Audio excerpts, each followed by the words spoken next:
ಎಲ್ಲರಿಗೂ ನಮಸ್ಕಾರ. ನಾನು ನಿಮ್ಮ ಕಲಾಶ್ರೀ. ಇವತ್ತು ನಾನು ನಿಮ್ಗೆ ನಾಗರ ಪಂಚಮಿ ಬಗ್ಗೆ ತಿಳಿಸ್ಕೊಡ್ತೀನಿ.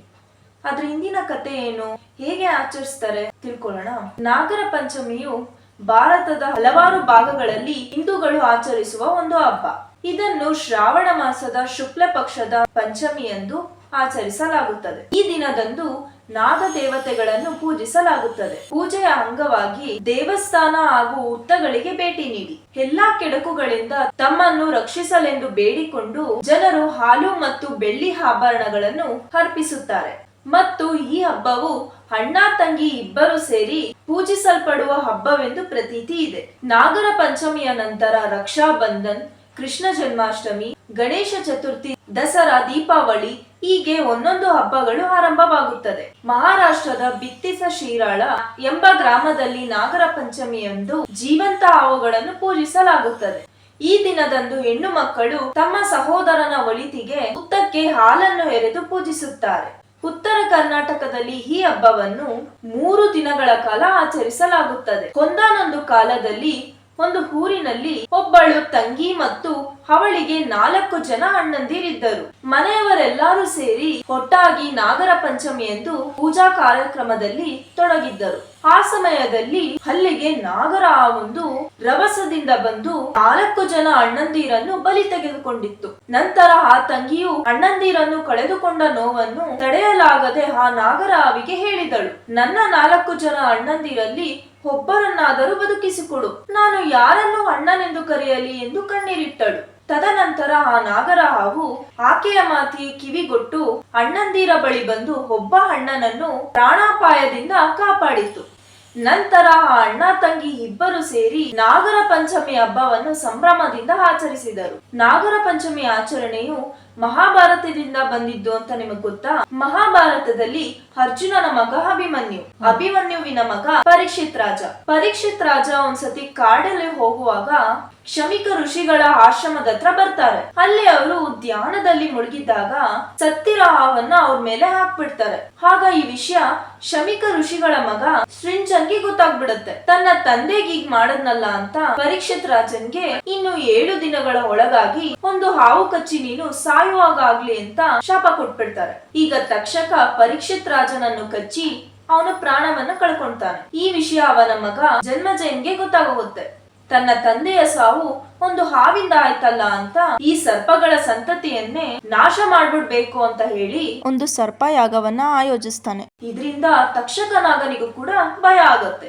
ಆಗ ತಕ್ಷಕನಾಗ ಇಂದ್ರಲೋಕಕ್ಕೆ ಹೋಗಿ ಇಂದ್ರನ ಸಿಂಹಾಸನಕ್ಕೆ ಸುತ್ತಾಕಿ ಕೂತ್ಕೊಂಡ್ಬಿಡ್ತಾರಂತೆ. ಆದ್ರೆ ಆ ಯಾಗ ಎಷ್ಟು ಶಕ್ತಿಶಾಲಿ ಆಗಿರುತ್ತಂದ್ರೆ ತಕ್ಷಕ ಅಷ್ಟೇ ಅಲ್ಲ, ಇಂದ್ರನ ಸಿಂಹಾಸನ ಸಮೇತ ಎಲ್ಲಾನು ಯಾಗದ ಕಡೆಗೆ ಬರುವುದಕ್ಕೆ ಶುರು ಆಗುತ್ತೆ. ಆ ಸಂದರ್ಭದಲ್ಲಿ ಸರ್ಪಗಳ ದೂರದ ಬಂಧುವಾದ ಆಸ್ತಿಕ ಋಷಿಯು ಸರ್ಪ ಯಜ್ಞ ಮಾಡುವ ಜನಮೇಜ ರಾಜನನ್ನು ಪ್ರಸನ್ನಗೊಳಿಸಿಕೊಂಡನು. ಜನಮೇಜ ರಾಜನು ವರವನ್ನು ಕೇಳು ಎಂದು ಹೇಳಿದಾಗ ಆಸ್ತಿಕನು ಪ್ರಾಣ ಹಿಂಸೆ ಮಹಾಪಾಪ, ನೀನು ಈಗಾಗಲೇ ಮಾಡುತ್ತಿರುವ ಸರ್ಪ ಯಜ್ಞವನ್ನು ನಿಲ್ಲಿಸಬೇಕು ಎಂಬ ವರವನ್ನು ಕೇಳಿಕೊಂಡನು. ಜನಮೇಜಯನು ಆಸ್ತಿಕನ ಮಾತಿಗೆ ಬೆಲೆ ಕೊಟ್ಟು ಸರ್ಪ ಯಜ್ಞವನ್ನು ನಿಲ್ಲಿಸಿದ ದಿನ ಪಂಚಮಿ ಆಗಿತ್ತು. ಸಾತಿತ್ವ ಕಥೆಯು ಗ್ರಹಿಸಲು ಉಪಯುಕ್ತ ಕಾಲ.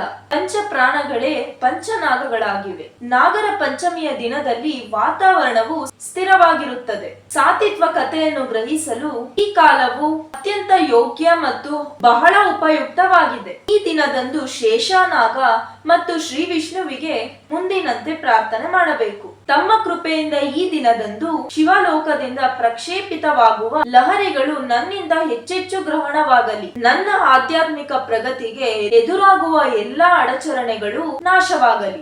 ದೇವತೆಗಳ ಶಕ್ತಿಯು ನನ್ನ ಪಂಚಪ್ರಾಣಗಳಲ್ಲಿ ಸಂಗ್ರಹವಾಗಿ ಅದು ಈಶ್ವರ ಪ್ರಾಪ್ತಿಗಾಗಿ ಮತ್ತು ರಾಷ್ಟ್ರ ರಕ್ಷಣೆಗಾಗಿ ಉಪಯೋಗವಾಗಲಿ. ಈ ದಿನ ಎಲ್ಲಾ ಸ್ತ್ರೀ ಪುರುಷರು ಅಭ್ಯಂಜನ ಸ್ನಾನ ಮಾಡಿ ನಾಗರ ಪಂಚಮಿಯ ಇಂದಿನ ದಿನ ಪ್ರತಿಯೊಬ್ಬ ಸಹೋದರಿಯು ದೇವರಲ್ಲಿ ಮೊರೆ ಇಡುವುದರಿಂದ ಅವಳ ಸಹೋದರನಿಗೆ ಲಾಭವಾಗುತ್ತದೆ ಮತ್ತು ಅವನ ರಕ್ಷಣೆ ಆಗುತ್ತದೆ. ಸತ್ಯೇಶ್ವರಿಗೆ ಅವಳ ಸಹೋದರನು ನಾಗರೂಪದಲ್ಲಿ ಕಂಡನು. ಆಗ ಅವಳು ಆ ನಾಗರೂಪವನ್ನು ತನ್ನ ಸಹೋದರನೆಂದು ಭಾವಿಸಿದಳು. ಆಗ ನಾಗದೇವನು ನನ್ನನ್ನು ಸಹೋದರನೆಂದು ಭಾವಿಸಿ ಪೂಜೆ ಮಾಡಿದ ಸಹೋದರಿಯ ರಕ್ಷಣೆಯನ್ನು ನಾನು ಮಾಡುವೆನು ಎಂದು ಅವಳಿಗೆ ವಚನ ನೀಡಿದ್ದನು. ಆದುದರಿಂದಲೇ ಆ ದಿನ ಪ್ರತಿಯೊಬ್ಬ ಸ್ತ್ರೀಯು ನಾಗನ ಪೂಜೆಯನ್ನು ಮಾಡಿ ನಾಗರ ಪಂಚಮಿಯನ್ನು ಆಚರಿಸುತ್ತಾರೆ. ನಾಗರ ಪಂಚಮಿಯ ದಿನ ಅರಿಶಿನ ಅಥವಾ ರಕ್ತ ಚಂದನದಿಂದ ಮಣೆಯ ಮೇಲೆ ನವನಾಗಗಳ ಆಕೃತಿಗಳನ್ನು ಬಿಡಿಸಿ ಅವುಗಳ ಪೂಜೆಯನ್ನು ಮಾಡಿ ಹಾಲು ಮತ್ತು ಹರಳಿನ ನೈವೇದ್ಯವನ್ನು ಅರ್ಪಿಸಬೇಕು. ನವನಾಗಗಳು ಪವಿತ್ರಕಗಳ 9 ಪ್ರಮುಖ ಗುಂಪುಗಳಾಗಿವೆ. ನಾಗರ ಪಂಚಮಿಯ ದಿನ ಏನನ್ನು ಹಚ್ಚಬಾರದು, ಕುಯ್ಯಬಾರದು, ಕರಿಯಬಾರದು, ಒಲೆಯ ಮೇಲೆ ತವೆಯನ್ನು ಇಡಬಾರದು ಮುಂತಾದ ನಿಯಮಗಳನ್ನು ಪಾಲಿಸಬೇಕು. ಹಾಗೆ ಈ ದಿನ ಭೂಮಿಯನ್ನು ಅಗೆಯಬಾರದು. ನಾಗ ಪಂಚಮಿಯಂದು ನಾಗದೇವತೆಯನ್ನು ಪೂಜಿಸುವುದರಿಂದ ಸರ್ಪ ಭಯದಿಂದ ಮುಕ್ತಿ ಸಿಗುತ್ತದೆ, ವಿಷದ ತೊಂದರೆಯಿಂದ ರಕ್ಷಣೆ ಸಿಗುತ್ತದೆ ಮತ್ತು ಮನೆಯಲ್ಲಿ ಸುಖ ಶಾಂತಿ ನೆಲೆಸುತ್ತದೆ ಎಂಬ ನಂಬಿಕೆ ಇದೆ. ನಾಗರ ಪಂಚಮಿಯ ಪೂಜೆಯ ವಿಧಾನ: 8 ಹಾವುಗಳನ್ನು ಈ ಹಬ್ಬದ ಪ್ರಮುಖ ದೇವರುಗಳೆಂದು ಪರಿಗಣಿಸಲಾಗುತ್ತದೆ. ಈ ದಿನ ಅನಂತ, ವಾಸುಕಿ, ಪದ್ಮ, ಮಹಾಪದ್ಮ, ತಕ್ಷಕ, ಕುಳೀರ, ಕಾರ್ಕೋಟಕ ಮತ್ತು ಶಂಖ ಎಂಬ 8 ಸರ್ಪಗಳನ್ನು ಪೂಜಿಸಲಾಗುತ್ತದೆ. ಚತುರ್ಥಿಯ ದಿನ 1 ಹೊತ್ತಿನ ಊಟ ಮಾಡಿ, ಪಂಚಮಿಯ ದಿನ ಉಪವಾಸ ಮಾಡಿ, ಸಂಜೆ 1 ಹೊತ್ತಿನ ಊಟ ಮಾಡಿ. ಪೂಜೆಗಾಗಿ ಮರದ ಪೀಠದ ಮೇಲೆ ಮಣ್ಣಿನ ಮೂರ್ತಿ ಅಥವಾ ಹಾವಿನ ವಿಗ್ರಹವನ್ನು ಇರಿಸಲಾಗುತ್ತದೆ. ನಂತರ ನಾಗದೇವರಿಗೆ ಅರಿಶಿನ, ಕುಂಕುಮ, ಅಕ್ಷತೆ ಮತ್ತು ಹೂವುಗಳನ್ನು ಅರ್ಪಿಸಿ ಪೂಜಿಸಲಾಗುತ್ತದೆ. ಬಳಿಕ ಹಸಿ ಹಾಲು, ತುಪ್ಪ ಮತ್ತು ಸಕ್ಕರೆಯನ್ನು ಬೆರೆಸಿ ಪೂಜೆ ಪೀಠದ ಮೇಲೆ ಸ್ಥಾಪಿಸಲಾದ ನಾಗದೇವರಿಗೆ ಅರ್ಪಿಸಲಾಗುತ್ತದೆ. ಪೂಜೆಯ ನಂತರ ನಾಗದೇವರಿಗೆ ಆರತಿಯನ್ನು ಮಾಡಲಾಗುತ್ತದೆ. ಹಾಗೆ ಈ ದಿನ ನಾಗರ ಪಂಚಮಿಯ ಕತೆ ಕೇಳಲೇಬೇಕು. ನಾಗ ಪಂಚಮಿಯ ಶುಭ ಮುಹೂರ್ತ ಜುಲೈ 29ರಂದು ಬೆಳಗ್ಗೆ 5:41ಕ್ಕೆ ಪ್ರಾರಂಭವಾಗುತ್ತದೆ ಮತ್ತು 8:23ರಿಗೆ ಮುಗಿಯುತ್ತದೆ. ಈ ನನ್ನ ಮಾಹಿತಿ ನಿಮಗೆ ಇಷ್ಟವಾಗಿದ್ದರೆ ಲೈಕ್, ಶೇರ್, ಸಬ್ಸ್ಕ್ರೈಬ್ ಮಾಡಿ. ಎಲ್ಲರಿಗೂ ಧನ್ಯವಾದ.